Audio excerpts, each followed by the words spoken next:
السلام علیکم، welcome to Khizar entertainment channel and me Muhammad Khizar حیات۔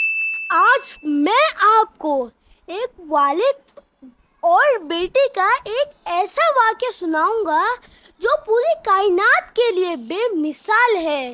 حضرت ابراہیم علیہ السلام نے 3 راتوں تک مسلسل ایک ہی خواب دیکھا کہ میں بیٹے کو ذبح کر رہا ہوں۔ 8 ذی الحجہ کو آپ نے خواب دیکھا تو آپ کنفیوز رہے کہ یہ خواب اللہ تعالیٰ کی طرف سے یا شیطان کی طرف سے۔ یہ جو سوچ بچار ہے اس کو کہتے ہیں ترویہ۔ تو جو 8 ذی الحجہ کا دن ہے اس کو کہا جاتا ہے یوم ترویہ۔ ایک بار پھر خواب آیا تو آپ نے یقین کر لیا یہ اللہ تعالیٰ کی طرف سے حکم ہے، اس لیے 9 ذی الحجہ کو کہا جاتا ہے یوم عرفہ۔ عرفات کہتے ہیں پہچان کرنے کو۔ آپ کو یقین ہو گیا یہ خواب اللہ کی طرف سے ہے تو آپ 10 ذی الحجہ کو ذبح کرنے چلے تو اس دن کو یوم نحر کہا جاتا ہے، ذبح کا دن، یعنی یوم ترویہ، یوم عرفات، یوم نحر۔ یہ حضرت ابراہیم علیہ السلام کی کیفیت ہے۔ حضرت ابراہیم علیہ السلام نے اپنے پیارے بیٹے حضرت اسماعیل علیہ السلام سے پوچھا، اے میرے پیارے بیٹے، میں نے تجھے خواب میں دیکھا کہ میں تجھے ذبح کر رہا ہوں، تیری کیا رائے ہے؟ حضرت اسماعیل علیہ السلام فرماتے ہیں، اے والد صاحب، کیجئے جس بات کا حکم آپ کو دیا جا رہا ہے، خدا نے چاہا تو قریب ہے، آپ مجھے صابر پائیں گے، صبر والا پائیں گے۔ حضرت ابراہیم علیہ السلام نے اپنی زوجہ بی بی ہاجرہ کو کہا، بیٹے کو تیار کرنے میں ان کو کسی سے ملوانے لے جا رہا ہوں۔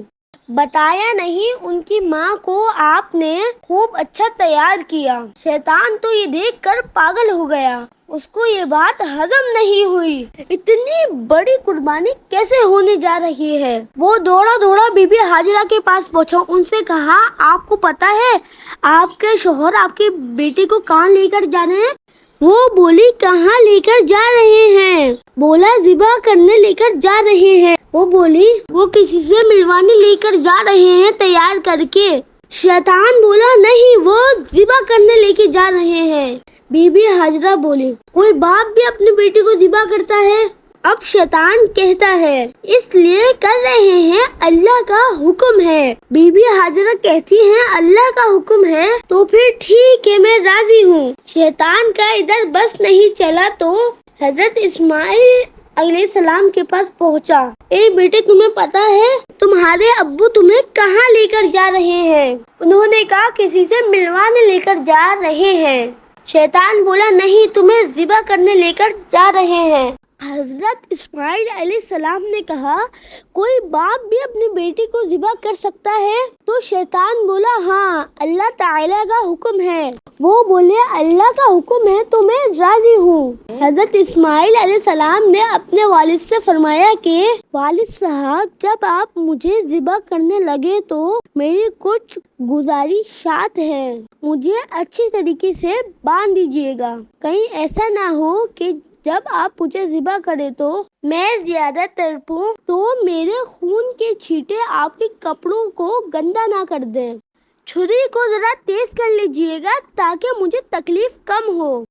مجھے الٹا لٹا کر ذبح کیجیے گا تاکہ آپ میرا چہرہ نہ دیکھ سکیں، اور ہاں، یہ جو کرتا ہے نا، میری ماں کو دے دیجیے گا تاکہ انہیں بھی تسلی ہو جائے۔ حضرت ابراہیم علیہ السلام نے بالکل ایسا ہی کیا۔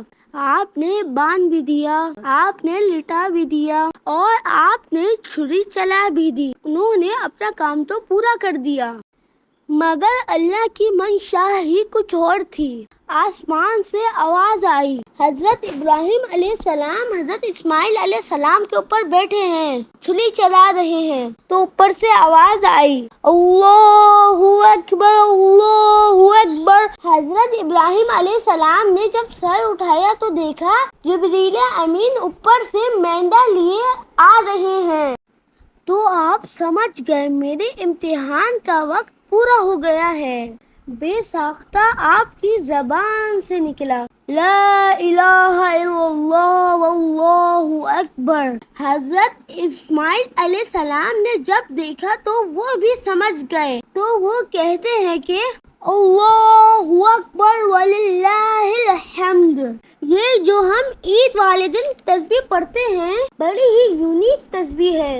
اس کا پہلا حصہ جبریل امین نے ادا کیا، مڈل پارٹ حضرت ابراہیم علیہ السلام نے ادا کیا اور آخری حصہ حضرت اسماعیل علیہ السلام کے ہونٹوں سے ادا ہوا۔ سوچئے کیا ہی بابرکت والی تسبیح ہے۔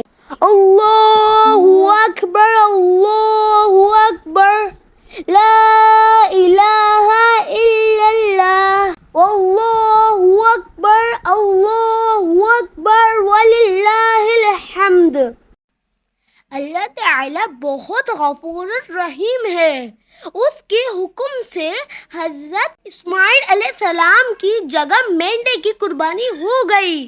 آج اسی لیے مسلمان اپنے مال سے قربانی کے لیے ایک بڑا حصہ اللہ کی راہ میں محبت کے ساتھ پیش کرتا ہے، جس سے ثابت ہوتا ہے کہ اللہ اور اس کی مخلوق کا آپس میں کتنا گہرا تعلق ہے۔ اگر آپ کو میری انفارمیٹیو ویڈیو پسند آئی ہے، like share and subscribe please کیجیے گا۔